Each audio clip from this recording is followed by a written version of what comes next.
공도하겠습니다. 여호와의 말씀이 하드락 땅에 내리며 다메섹에 머물리니 사람들과 이스라엘 모든 지파의 눈이 여호와를 우러러 봄이니라. 그 접경한 하맛에도 임하겠고 두로와 시돈에도 임하리니 그들이 매우 지혜로움이니라. 두로는 자기를 위하여 요새를 건축하며 은을 티끌같이 금을 거리에 진흙같이 쌓았도다. 주께서 그를 정복하시며 그의 권세를 바다에 쳐 넣으시리니 그가 불에 삼켜질지라. 아스글론이 보고 무서워하며 가사도 심히 아파할 것이며 에그로는 그 소망이 수치가 되므로 역시 그러하리라. 가사에는 임금이 끊어질 것이며 아스글론에는 주민이 없을 것이며 아스돗에는 잡족이 거주하리라. 내가 블레셋 사람의 교만을 끊고 그 입에서 그의 피를 그의 이사이에서 그 가증한 것을 제거하리니 그들도 남아서 우리 하나님께로 돌아와서 유다의 한 지도자같이 되겠고 에그로는 여봇 사람같이 되리라. 내가 내 집을 둘러 진을 쳐서 적군을 막아 거기 왕래하지 못하게 할 것이라. 포악한 자가 다시는 그 지경으로 지나가지 못하리니 이는 내가 눈으로 친히 봄이니라. 아멘. 오늘은 스가랴서 9장 말씀을 가지고 안전한 곳에 거하는 지혜라고 하는 제목으로 묵상 나눔하도록 하겠습니다. 1장부터 8장까지는 스가랴가 본 환상에 대해서 나와 있죠. 그리고 9장부터 14장에는 스가랴의 예언이 기록되어 있습니다. 9장 1절로 8절은 하나님께서 택한 백성들을 괴롭히던 원수들에 대한 심판이 예언되어 있습니다. 1절로 8절 이스라엘 이웃 나라들에 대한 하나님의 심판 경고입니다.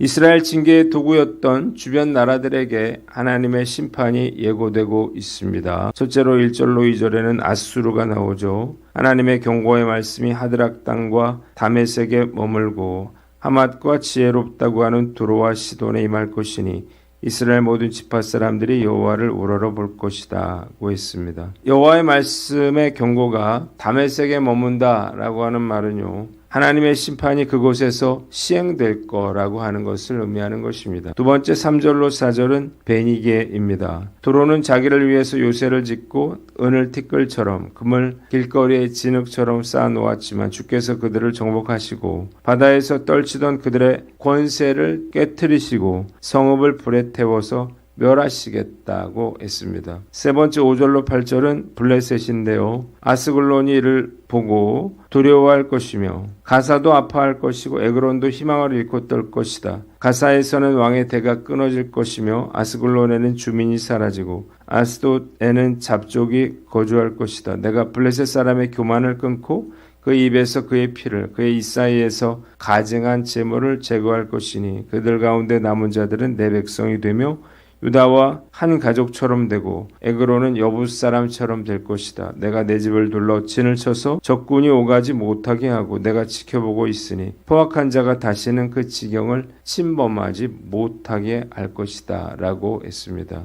본문이 우리에게 주는 교훈이 있는데요. 첫째로 하나님만 의지하라는 것입니다. 여기 나와 있는 나라들은 강대국들인데요. 첫째로 아수르인들은 유능한 상인들로서 활발하게 무역 활동을 했습니다. 그리고 최첨단 전쟁 무기 중 하나인 전차와 최초의 기병을 앞세워서 해족속 및 애굽과 근동 지역의 패권을 다툴 만큼 군사력도 막강했습니다. 그런데 북이스라엘을 멸망시킨 후에 한 세기가 지나기도 전에 바벨론에 의해서 멸망당하고 맙니다. 두 번째, 베니게에 속한 항구 도시였던 두로와 시돈에 대해서 나와 있는데요. 일찍부터 지중해를 무대로 한 상업이 매우 발달해서 세계에서 가장 오래되고 부유한 도시들 중 하나였습니다.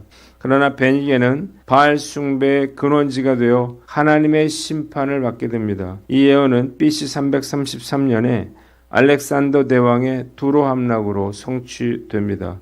당시에 두로는 약 10,000여 명의 사망자를 내고 30,000여 명이 포로가 되었으며 성읍은 불태워졌습니다. 세 번째 블레셋인데요. 블레셋은 강력한 철기 문명과 군사력을 갖춰서 가나안의 맹주로 부상했고 이스라엘과는 삼손 때부터 적대 관계에 있었습니다. 하나님은 그들의 교만과 우상 숭배를 간과하지 않으셨고 자기 백성에게 대한 불법적인 행위를 묵인하지 않으셨어요. 그 결과 그들은 바벨론에 의해서 멸망당하고 팔레스타인이라고 하는 이름만 남긴 채 역사 속으로 사라지고 말았습니다. 하나님의 준엄한 심판 앞에서는요, 열강의 어떤 부와 명성과 권세도 무용지물이라고 하는 사실을 알 수 있습니다. 우리도 이렇게 한순간 사라질 것들을 의지해서는 안 될 것입니다. 어떤 재물과 권력도 결코 영원하지 않습니다.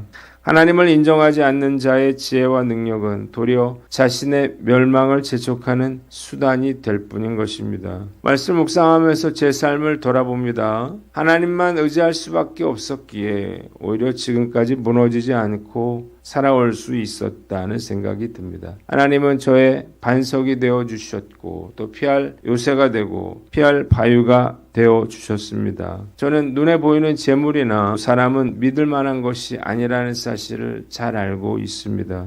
오늘 말씀 앞에서 나는 어떤가 돌아봐야 되겠죠. 재물이든 사람이든 간에 그 어떤 것이라도 우리가 의지할 만한 대상은 아니라는 거예요. 우리의 남은 평생에도 오직 하나님만 의지하며 살아가는 저와 여러분들 되시기를 주님의 이름으로 축원합니다. 두 번째, 역사의 주관자가 하나님이심을 알아라는 것입니다. 오늘 말씀을 보면 여러 나라들의 흥망성쇠가 기록이 되어 있는데요. 철저하게 하나님의 말씀대로 이루어졌다는 사실을 우리는 또한 알 수가 있습니다.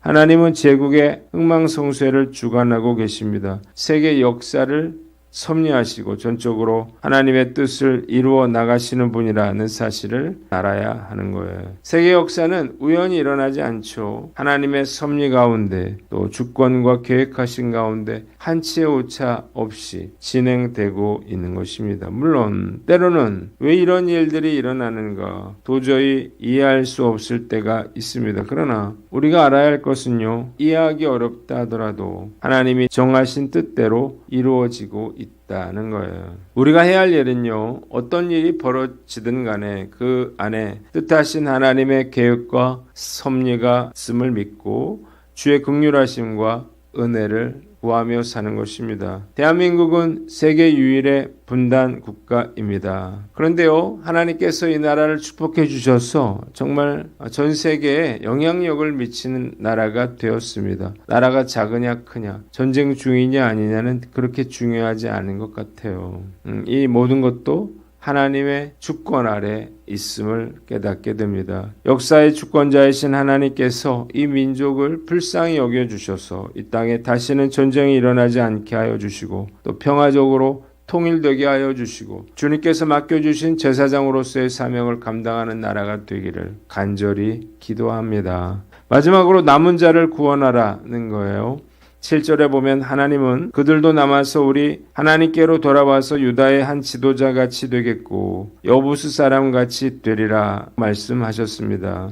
여부스인은 이스라엘의 가나안 정복 당시에 예루살렘 부근의 산지에 거주하고 있던 원주민들로 이들은 다윗에게 정복당한 후에 이스라엘에 동화되고 맙니다. 에그론이 여부스 사람처럼 된다고 하는 말은요, 블레셋 족속의 남은 자들이 여부스 사람들처럼 이스라엘에 동화될 거라는 말이에요. 무엇을 알 수 있습니까? 하나님은 이스라엘 민족뿐만 아니라 이방인들에게도 긍휼을 베푸셔서 자신에게 돌아올 기회를 주신다는 것입니다. 저는 교회를 개척하고 19년 동안 하나님께서 택하신 백성들을 어떻게 하나님의 품으로 인도하게 하시는지를 똑똑히 보았습니다. 우리 교회는 이렇게 많은 불신자들을 전도함으로써 세워진 교회인데요.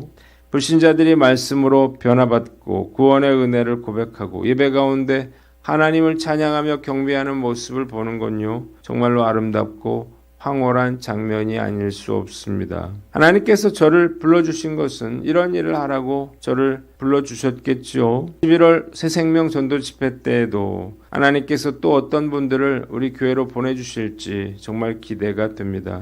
우리가 알아야 할 건요, 하나님이 택하신 자가 있다는 것입니다. 하나님이 예비하신 남은 자가 있다는 사실을 우리는 믿는 거예요.